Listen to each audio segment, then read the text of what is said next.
কেমন আছো পারুল? ভালো নাই, একদম ভালো নাই আমি। কেন, কি হয়েছে? কি হয়েছে মানে কি? তুমি চলে আসো তাড়াতাড়ি আমার কাছে। আমার একা একদম ভালো লাগতেছে।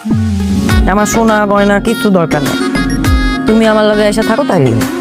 পারুল, তোমারে সাইরা, মারে সাইরা, ইমরান রে সাইরা আমার বিদেশ ভালো লাগে না।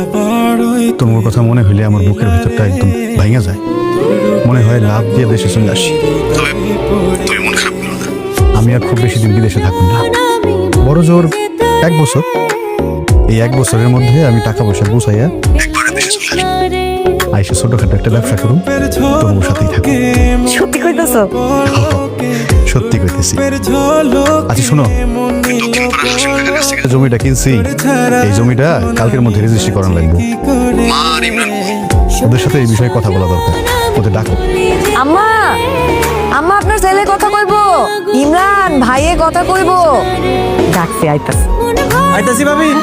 ওমা, আমার স্বামীকে ফোন করছে, দেখি দেখি দেখি। আব্বা কেমন আছো? ভালো আছো? আমি খুব ভালো আছি মা।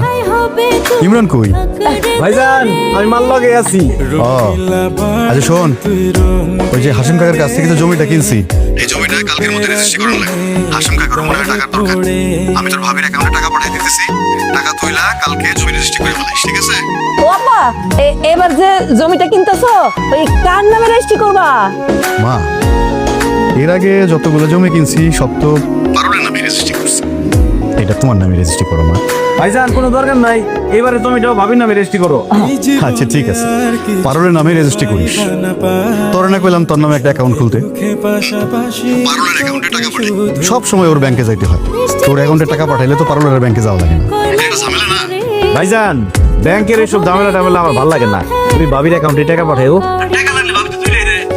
হ, সব ঝামেলা তো খালি ভাবেই দেখবো, আর উনি আরামে খাইবো আর ঘুরা বেড়াইবো।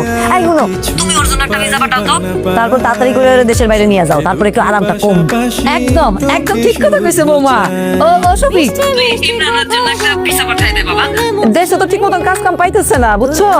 তোর এখানে এখন যাইবো, কামও করতে পারবো, তোর লগে থাকতেও পারবো, দুই ভাই এক লগে থাকবি। বিদেশে এখন কামকাজের অবস্থা আগের মতো নাই। ঘুমানোর জায়গা নাই, রাস্তায় ঘুমাই। তারপরও যদি ভালো কোনো ভিসা পাই পরে আমি আমার কাছে নিয়ে আসবো, এটা আমার মাথায় আছে। তোমরা কালকে জমিটা রেজিস্ট্রি করার ব্যবস্থা করো, ঠিক আছে? হ্যাঁ, এইসব নিয়ে তুই কোনো চিন্তা করিস না আব্বা, আমরা সব ঠিকঠাক মতন করে দিমু। কিন্তু মুখটা শুকনো শুকনো লাগতেছে কেন? খাওয়া দাওয়া করস না?